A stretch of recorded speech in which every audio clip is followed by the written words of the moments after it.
History Channel to bring this back is beyond the words that I could express. And we welcome this opportunity to do a showing of it here at our convention. Now, we're not just doing it to make us feel good. They are doing it because they want you to feel good. I was glad to do it because I want you to go and talk this up in our chapters around the country after you see what it is and after you realize that we're right back at a place we need to really look at race in America, from where we've evolved from to where we're going. It's interesting, this will come out next year, which will be the first time, Paul, in the history of this country that we will see a white succeed a black president. So when we see Barack and Michelle Obama and their two daughters walk out the White House, we will see roots to tell us where that journey began.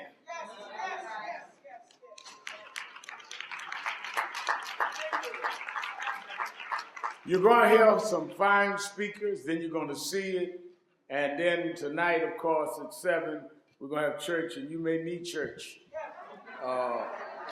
But I'm so anxious to see with Mary Pat and some of the young people who weren't even born when Roots came out. Now, and the executive producer of this, who really is gifted, is here. You're going to meet him. And of course, well, Will Packer, where's Will? Will is here, who you know, he put together Think Like a Man and Ride Along. Well, we need to go to church together tonight about that Think Like the Man. A couple of scenes in there I need to pray with you about, Will. Just me and you. Y'all, you know, if Eve had had y'all, you know, Adam might have been in more trouble than he was. But we'll talk about that later. And of course, I want to really acknowledge this brother who I knew and learned to love in the White House when he led the President's Faith Initiative. And he is a real sincere brother. He's involved in this project. He's a CEO of Values Partnerships. What he does not know is that he gave me a book of his daily meditations that he gave President Obama. President Obama reads a daily meditation every day from the Bible with a little writing, and he gave it to him, and he put it in a book, he autographed it, and I read it every morning. Every morning. And Joshua Du Bois, stand up, Joshua. He's in the back. And I thank him because it sets my course. So Paul Cabano come up. He's going to start off. He's going to have some speakers, and then we're going to see Roots, and we're going to have some of you have discussion about it. But we want you to enjoy, but also be informed. And I think we all collectively thank History Channel and A&E. Give History Channel a big hand for doing this and for bringing it to the National Action Network Convention. Now, I want to say this. When you go to the movies, and I don't go often, but they have these little things of don't eat popcorn and don't make noise. Well, we don't have no popcorn. But all I'm going to say is, Mother T, you got to be quiet while we're watching this.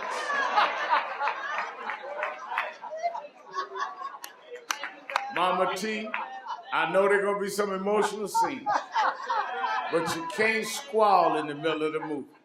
You can squall at church tonight, but you got to let folks watch the movie. All right. See, I said it for y'all. Because I don't want Paul to get nervous that he's being heckled. We have a demonstrative Holy Ghost sister that will scream and holler. You'll think you're under attack, but she is talking in the spirit. You got to understand. But I just tried to calm her down for you. But don't get nervous. I know the lights will be out and you hear something. I don't want you to hit the deck. Give a hand, Paul Cabana.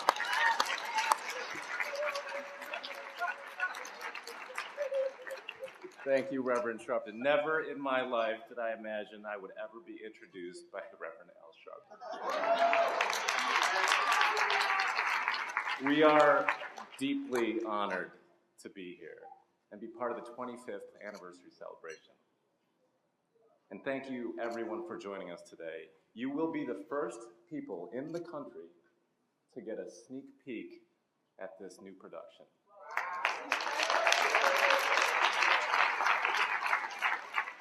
Now, the rest of the country will watch it on Memorial Day, May 30th, Monday, May 30th. And when I say the rest of the country, everyone. All right, before we begin the screening, we want to show a quick video just to say why we are doing this production now. So let's take a look.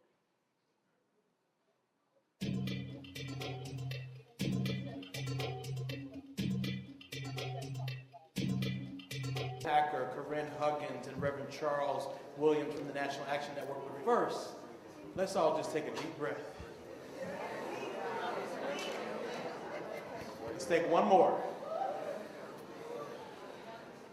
And let's just have a quick moment of silence for what we just saw, the people, the real people that represents, and the resilience it took for us to be here in this room today. Just a quick moment. Just a quick centering moment. All right, let's have a conversation now. All right. Yeah. We're going to ask a couple questions to our panelists and then come out to the audience for a few. We're running a little bit behind, so we're going to be pretty tight this afternoon, early evening. Will Packer, who you know from phenomenal projects, Ride Along 2 just came out, and so many others. But Will, this is something special, right, man? This is something that you came to because it was particularly important to you. Why was it important for you to be involved in Roots? You know, am I on? Will, Y'all can hear me? No? No. take this for a moment.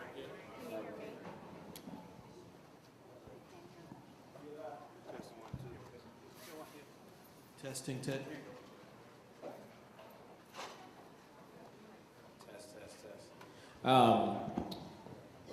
First of all, thank you all so much, so much for watching Roots with us. This is a labor of love. Everybody involved with this, from A&E, History Channel, the people on this stage, the actors. I remember being on set of this project and Corinne and I talking, and it was a spiritual experience. It really was. As real as it felt, as you sat there and watched it. I don't know how many times we've seen it now, but it still has such power and impact. And as real as it felt to watch it, it was even more real being there on set and being in that environment. And much of night one was actually shot in Africa. And the thing that I want to say about it is this project and the people behind it, this isn't cheap, y'all. This isn't the low-budget version of Roots so we can just say that we did it. This is authentic. Yeah. The things that you see, the historians, the work that went into it, every single detail was poured over and over and over and discussed and debated because we had to get this right. And so it's so important that you all see it and that you tell people, because this is a story that our kids, they don't know this story. They don't know it. The rapper's not talking about it, and I love hip-hop and rap. The singer's not talking about it. They're not talking about it on Twitter and Instagram and Snapchat. This is a story that they think they know. Yeah, I know. Yeah, we were in Africa. Yeah, slavery. I know. My kids are the same way. They need to see it. They need to see it, y'all. We got to get the word out so they can see it and know from whence we came. Because if you don't know where you came, you'll be right back there. Thank you so much, Will. Corinne, you've been in television for a long time, working on a range of different projects. Why was Roots important to do right now? And by the way, Corinne Huggins is a co-executive producer of all that you just saw as well. Corinne, why was it important to do this project at this moment in our country's history? I think Will's right when he says, you know, if you don't know from what you come, you don't know where you're going. And when we sat down to talk about this project, we thought long and hard about what's present. You know, our country is at the forefront of race right now with Black Lives Matter, the shootings in South Carolina. How do we now take hold? Roots literally brings us back to kind of the injustices that we're facing today. And what we really wanted to do is speak to that younger generation. How could we teach them about their roots? So it just felt like the right timing for us. Yeah. And creatively, we really wanted to have an impact on our society on the TV front. And so when it came to sort of the programming and the things we were thinking about creatively, how could we really deliver a message? And how could we speak to our audience in a poignant way? So Absolutely. The timing was right for us, not only socially, but creatively as well. Wonderful. Reverend Charles Williams, you have done tremendous work in Flint, Michigan, advocating for those families and those communities that are in a crisis of water that was not their own choosing. We talked a little bit before the episode played about how knowing our history really can inform activism in the future. Why is it important for people, and young people in particular, to know this story? Why does this matter? We could just leave Roots alone, right? Why does this matter? Well, first of all, Brother DuBose, if I could just take a point of personal privilege, I think we just need to give a standing ovation to the producers who pulled this thing together. That display that we saw, I mean, on my feet, like, I'm serious. That display of the work that we saw was great work. And you know, we get so caught up in the folks who like to play the opportunity for a cheap trick. This ain't no cheap trick movie right here. Hello, somebody. If this was Preachers of Atlanta, we'd be all lined up trying to get. I'm just saying. Women of Atlanta and Preachers of Atlanta and all this. This is our history. And it says that we don't come from what they say we come from. That we come from a spirit of fight that says when we get knocked down, we can get back up. And no matter what face we got to put on, that's why I like that Toby thing right there. Because that Toby thing say no matter what face we are forced to put on, we know internally who we are. And so I thank the producers and Joshua DuBose and all of you all for pulling this thing together, because this is what our kids need to see. There is nothing on TV right now stronger than what this will be when it hits the airwaves. I believe that. And I am going to promote it everywhere I go. And I want to just encourage all of the National Action Network members, when you get back to Chicago and Detroit and Baltimore and North Carolina, South Carolina, wherever you may be coming from, you need to have Roots, the new Roots, on your lips. Because our children are dying. Because it's dehumanized as the makers of the damn slavery. So I'm sorry if I got a little passionate. No, I'm passionate about it too, Reverend, absolutely. And But after watching that, you can't help but to be passionate. Better watch out all the way. Let me tell you all some details about the project, because it's important. I know we're going to have an abbreviated conversation because we're running late. It airs May 30th for 4 nights in a row on the History Channel, A&E, Lifetime, all of A&E's networks. So May 30th. What day? May 30th. That's just night one. That's just night one. And then there's 3 more nights right after that, right in a row. We're going to do a national campaign called Root Sunday. on May 29th. Churches around the country, Reverend, I want to work with you on this, will be preaching and teaching about roots in our history on May 29th. We want you to work with us on that as well. Please spread the word. Even before you leave here today, get on Facebook, call somebody, whatever you need to do to start building this momentum around this project. I got one more question for the panel, and then we're going to throw it out to the audience so we can abbreviate a little bit. Yes, sir, Reverend. Just one last thing.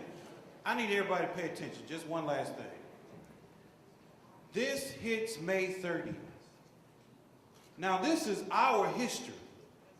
No, it isn't. This is an opportunity for us to show when the ratings come back on May 30th and the next day and the next day that we want to see more of our history in the best of black people on television. We don't, some of these other shows don't need to have better ratings. None of show on TV need to have better ratings than what we saw tonight. So make sure that on May 30th, and I just want to make sure I do my part. Make sure on May 30th that you take the opportunity to spread that word and that you get your friends and your relatives. Let's break the records on this new show. Thank you so much, Reverend. I want to ask one more question to the panel and then throw it It's out. not about dehumanization, it's dehumanization further. All right, brother, this is not your panel, but we appreciate you. We're going to let him step out. And let me say that there's let me say. Don't give him no power. Let's keep it up here. We don't need to give him the power. Let's keep the power up here, okay? He wanted a little bit of attention. He got it. His time is over. Let's continue. Go ahead, Josh. Let me say here. Let me say, what you saw today was the product of some significant work, and this wasn't individuals who don't know about our community that were producing this. The original Roots, as phenomenal as it was, because of budget constraints, they had to shoot it on a backlot in Los Angeles, right?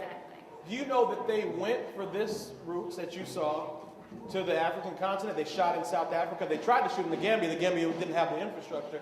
And they went to a plantation in Louisiana to film those scenes.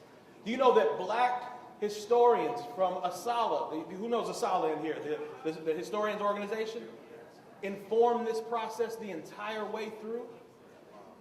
Do you know that Lawrence Fishburne, Forrest Whitaker, some of Anika Noni Rose, some of our most prominent and serious talent, people that don't play around with projects, right? They don't play around. They shaped this thing. So there was some brutal stuff in here. Absolutely brutal. There were some things that made our stomachs turn. But I want you to know it was not played around with. It wasn't just for fun. It wasn't just to have a shock value. It's to ground us in what happened so we can see the strength of our resilience moving forward. So I understand why this brother was upset. I get it. He thought it was dehumanizing. I have the opinion that it's actually humanizing because it can't be anything but a strong human that could get through that. You see what I'm saying? I want to know from these folks what scenes really stood out for you, either in the episode that you saw or in ones to come. Will and Corinne, what should folks look forward to, or what are you pondering over from what you just saw? Well, I remember early on, one of the scenes that we talked about a lot was the attempted rebellion on the slave ship. Yeah. And that actually was a real ship that we built, that was built for this production. This was a mammoth undertaking. So it's one thing, like Josh said, if you're being gratuitous for gratuity's sake, if you're trying to be violent just to say, oh, look how violent we are, which a lot of movies do, and that's okay, that's what they do, they're for entertainment. But if we were going to do this, we talked about there's no reason to go back and do it if you're not going to do it right. We have the power and the resources to do it right. We have the ability to make a movie that can stand the test of time. See, this one, now this has got to last another 30, 40 years. This has got to be right. It's got to be definitive. This is a true American origin story, okay? They talk about origin stories in Hollywood, and they talk about like, oh, Batman, we're going to see the origin, how Batman got started, or how the Marvel Universe started. This is an American origin story. Yeah. See, we don't sit in this beautiful facility with all these lights and cameras and all the resources and fine threads that we have if it's not for that. Yeah. If it wasn't on the backs of Africans Literally, yeah. who were brought to America. So see, our story is not just about what we see on TV. It's not just Django. It's not just Selma. And those are powerful movies. But it started in Africa, and that's something that was so important for us to get right. So for me, this night, and like Josh said, this is only night one. There are 4 nights. Because this goes through in Chronicles. I mean, it's an amazing, amazing story. I encourage everybody watching with your families, because I promise you, especially the young generation, they haven't seen it like this, y'all. Yeah. They have not seen it like this. So for me, that's what was most important, the power, and to get it right. Corinne, and then Rev, I want to know what stood out for you and what you saw. But Corinne, yeah. I think Will's right. I think when you look at the most for me in this night is them on the ship. It really, really was gut-wrenching for me because you saw the blood, sweat, and tears literally that they went through to fight for their freedom. But thematically, as the nights progress, that sort of fight never goes away. So what you'll see as you continue to watch, that lays the foundation for where we're going. So each night, we take the perspective of each one of our characters. So, in the first night, we talk about Kunta Kinte's fight, right? His resistance, which thematically is what we really looked at and thought about as we were shaping the scripts. How can we tell a story of resistance? So, again, the first night is Kunta. The second night is Kizzy and her fight to maintain family and to keep the traditions of what Kunta Kinte has instilled in her. The third night is about Chicken George and how you come into identity and how you fight for who you are and still the maintenance of a name. And then the last night is of Tom, Chicken George's son. And how do you keep your head down to make it? There's no right answer. Again, to fight for your life. And so as we were creatively thinking about it, each one of those nights have a scene where it will pull your heartstrings about the fight for so many things. The fight. And I think when I was on set, there was a scene that you guys will see. I won't spoil it. But we had 2 amazing actors who find themselves getting hung. And to be on set, to witness that, and to have the actors say, there will be no stuntmen doing this. We are going to perform this on our own. And my heart dropped because one mistake is now a liability for our production. Yeah. But the reality was each of those actors, and us included, really wanted to maintain the authenticity of the piece, to really feel what everybody went through. So I think as you continue to watch, you will have those poignant scenes that will remind you of the thematics of the piece and this, how do we maintain our fight? And as today, we know that because we're still fighting and we're still a strong people. Mm-hmm.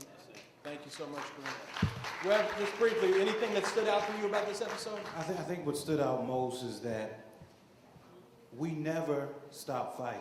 Yeah. I think you said it. You know, there are so many things as blacks, as African Americans, that we can go into complaint mode about in terms of, oh, we can't do this, they won't let me do that. But when I watched from the beginning, from the ship to the shore, to the moment he was strapped on that tree, his fight never left him. And even though he was down, he never forgot who he was. Yeah. And I think that just the whole first series, the whole first day, should be empowering enough to let our young people know that you may have a daddy that walked out on you, that you may not have what you need in your schools, that you may have 3 strikes against you, but if you got the same fight in you that was built in us as African men and women, you can make it too. I'm going to go to, and I'm sorry in advance, we promised Reverend Sharpton and our friends at NAN that we would be out of this room, so we have time for 3 questions, y'all. I'm sorry.